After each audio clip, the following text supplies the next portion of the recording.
Hello, Aries. Thank you for joining me this evening, or this morning, or this afternoon, wherever you might be in the world. I'm grateful that you're here with me. It is always an honor for me to read for you.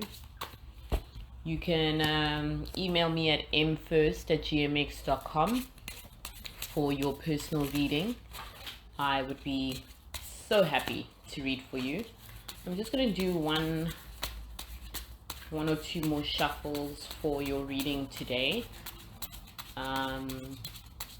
This is 8th house things, and I do general readings for the collective, and usually we find out when the cards are pulled what the reading is about, whether it's a life, relationships, work, career. We find out from the cards and we take it from there. When I was tapping into your energy, I heard the words "meet me there," and for some reason it reminded me of the quote by a very popular poet and mystic called Rumi. I think you are probably familiar with Rumi. There's a quote that says, "Out beyond the ideas of wrongdoing and right doing, there's a field. I'll meet you there." And that's what came to me when I was listening to the collective energy for all my March and April Aries. So let's pull out 4 cards actually, and see. The 3 of Swords in reverse, the 4 of Coins, the Wheel, and the Queen of Coins in reverse.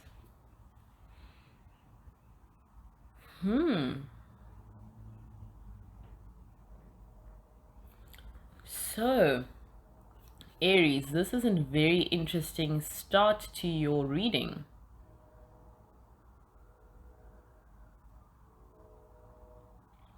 I'm seeing here, or I'm feeling as though major life lessons have been learned.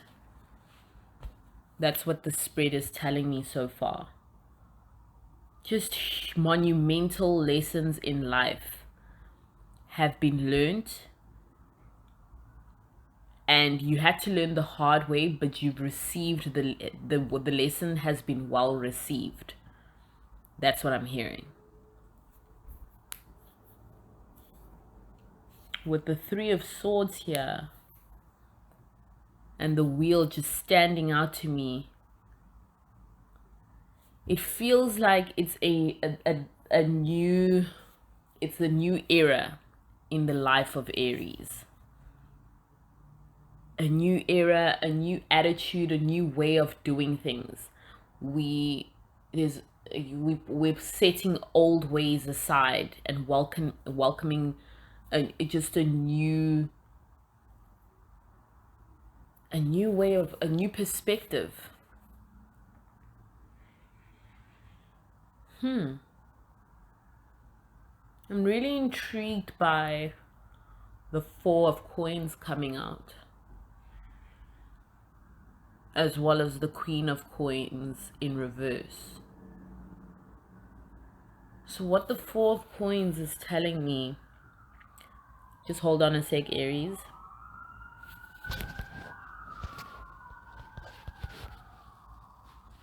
Apologies for that, the sirens can be quite loud in this part of the city. But I'm seeing here with the 4 of Coins, there used to be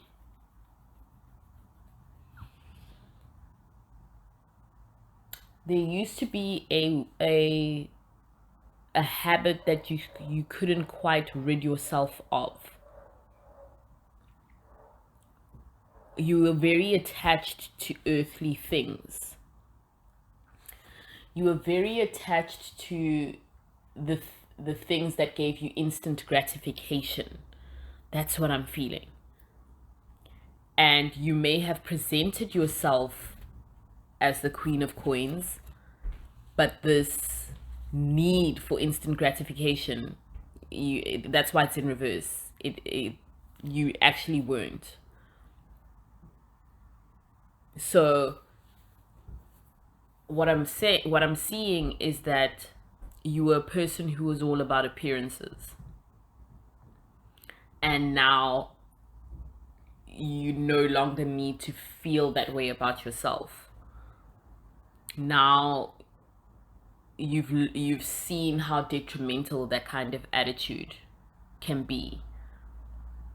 You know, instant gratification, you know, all about appearances, all about coming across as a certain way, and caring a lot about what people think or thought of you. But if it's not people being disappointing, because people are going to do what they're going to do. You can't expect anything from anyone. So you learned that. And by learning that, you came to see that it's not worthwhile to be about appearances. That it's not worthwhile to attach yourself to things that in the grand scheme of life are worthless. That's where the wheel comes in. This whole, it's just like a new mindset that is causing this monumental shift in your life. You know, working to, you know, getting to a place where you can actually embody that Queen of Coins energy. I hope I didn't say Queen of Cups before. Yeah, it's the Queen of Coins that's in reverse.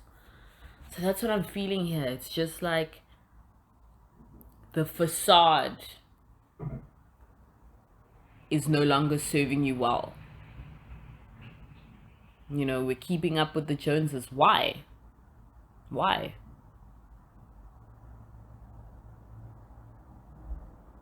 It's what I'm seeing here is that you feel as a, oh, why did I even waste my time? You know? And it could have manifested in different things, you know, having, you know, showing, you know, having a popping Instagram profile or whatever, making it seem as though you're wealthier than you are, or you come from an affluent background when you actually don't, or you have a lot of money when you actually have nothing. Appearance for appearance sake, right? And that wheel is finally turning. We've milked that cow. It's done. We're ushering in a new, more wise,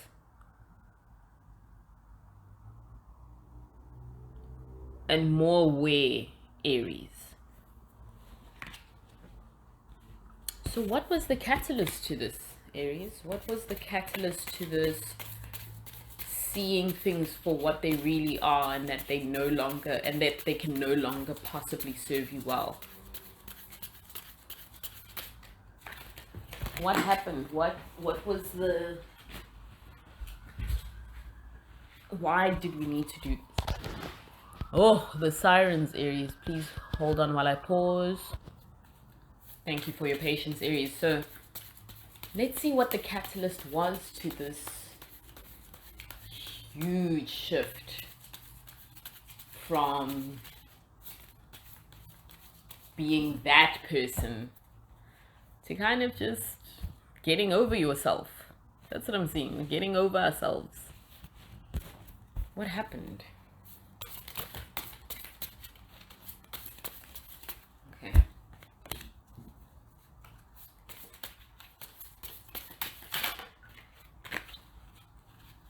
One clean shuffle for Aries, and then we're going to pull out 4 more cards. It's just the Knight of Fours. And let's see why we've come to this place in our lives, Aries. Let's see what it says for you. I have the Queen of Wands, the Magician, the Nine of Swords in reverse, and the Devil in reverse. It's a lot of major arcana, so this is huge. Like I said, huge monumental shifts in your life. The major arcana of the Wheel, I have the Magician, and then the Devil card. The Queen of Wands comes out, and the Magician, Nine of Swords and the Devil. So what I'm feeling,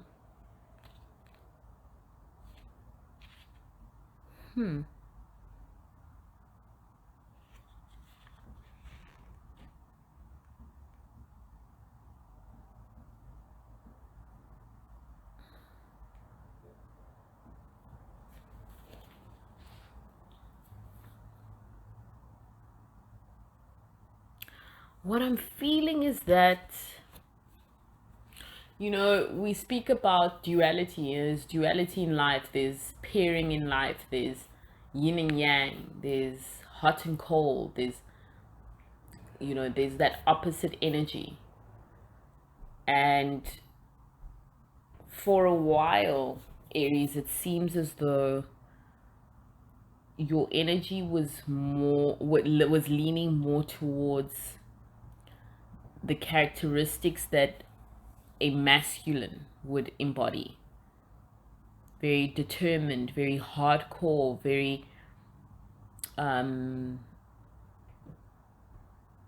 going about your life in a very determined way, goal oriented, you know, setting yourself up in a way where you have to succeed, you know, and you were driven and it worked for a while. I'm also feeling as though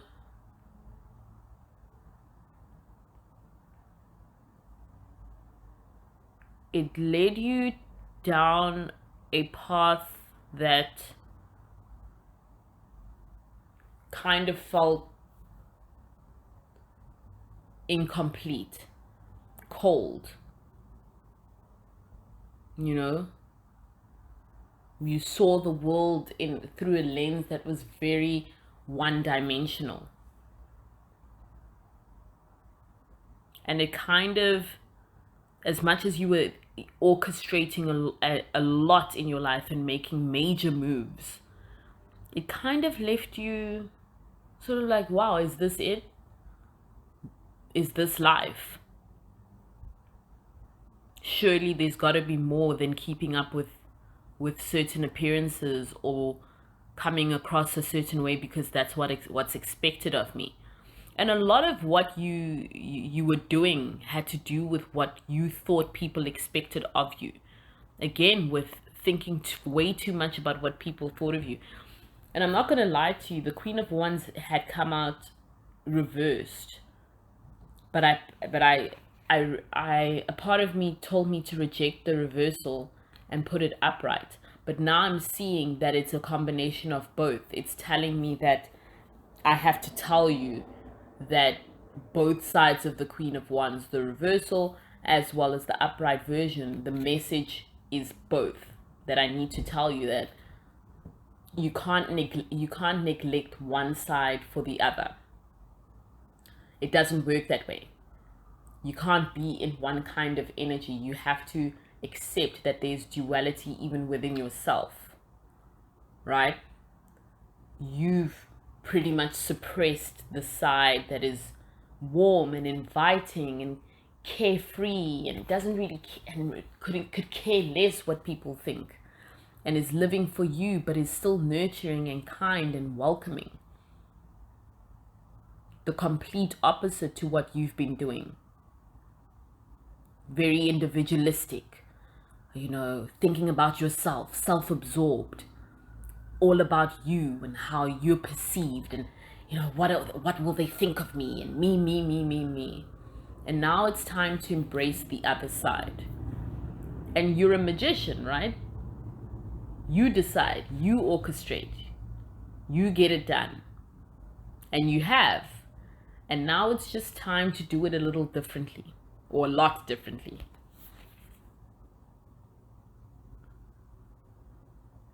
Yeah, the Nine of Swords is just telling me that it got to a point that your lifestyle was just kind of going with the motions. Going with the motions,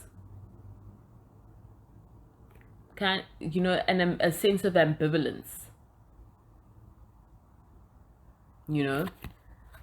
Coming across as though you're leading an exciting life when in all honesty, you weren't. And now Devil in Reverse is telling me we're coming out of, it's like a long, very deep sleep to the point where you wake up and you still feel groggy and drowsy. That's what you're coming out of. That's what you're coming out of. That addiction to coming across a certain way and looking a certain way, and it just wasn't. Did it serve you well? That's the question. Did it serve you well? I want to see which parts of your life this impacted. I'm going to pause while a helicopter ruins my life. Just kidding. There we go. And just by the way, Aries, I'm really happy for you. This is beautiful energy coming out. But let's see where the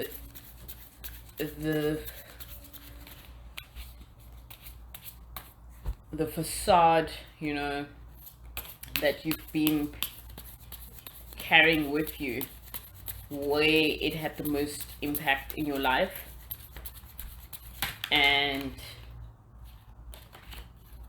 how that impact has played a role in where you are today. For some reason I just really want to ask that question. Yep, the Four of Wands, and of course the Four of Wands is in reverse, and then the Ten of Swords. So the Four of Wands and the Ten of Swords both are in reverse. And while the Four of Wands, reversal doesn't really count because it's a brilliant card. It's like the Sun card, regardless of what direction it faces. It's a great card. But what it's telling me, especially with the Ten of Swords coming out, is that this whole self-absorbed energy that you've carried with you, and that's been a theme, the major theme in your life, it negatively affected your love relationships. Literally, your love relationships were directly affected by the way you led your life. You can't get more more blatant than that. But I also sense that it's sort of how it had to happen, especially with this Ten of Swords card. It's like a beautiful tragedy almost. And like I said, the lesson has been well received. It's not as if you've been blindly thrown these harsh jabs in your life and you've come out less wise. You've come out beyond wise and stronger for it, right? So what I'm seeing is that it took a lot out of your relationships to be in this energy. So your way forward is essentially clear. Now that you're coming out of this deep sleep that brought you down towards the end, and throughout your life. Now that you're coming out of this deep sleep, obviously the only way forward is up, right? Yeah, we're healing a lot here, Aries. We're healing a lot We are healing through transformation. We're healing through major shifts in attitude. We're prioritizing ourselves, but we're not being self-absorbed or selfish. We're learning, right? And that's what it's all about. We have to develop our self-love so that we can get to a point where our habits don't negatively affect our partnerships. And there you go, Aries. That's, I suppose this all comes back to how, when I was tapping into your energy and how I heard, meet me there. Because now we are in that field beyond expectations, beyond ideas of what right and wrong is, beyond ideas of what I should be doing and how I should be acting. We're in this field where it's, hey man, here I am, and I'm just trying to live my life as best as I can. Meet me there. Or not, whatever you prefer. I like this. It's a very chill phase of Aries' life. We're still going for what we're going for, but we're taking everything in our stride and not taking, the people that make our world a little bit more brighter, not taking them for granted. Thank you so much for joining me for your reading today, Aries. Have a good one.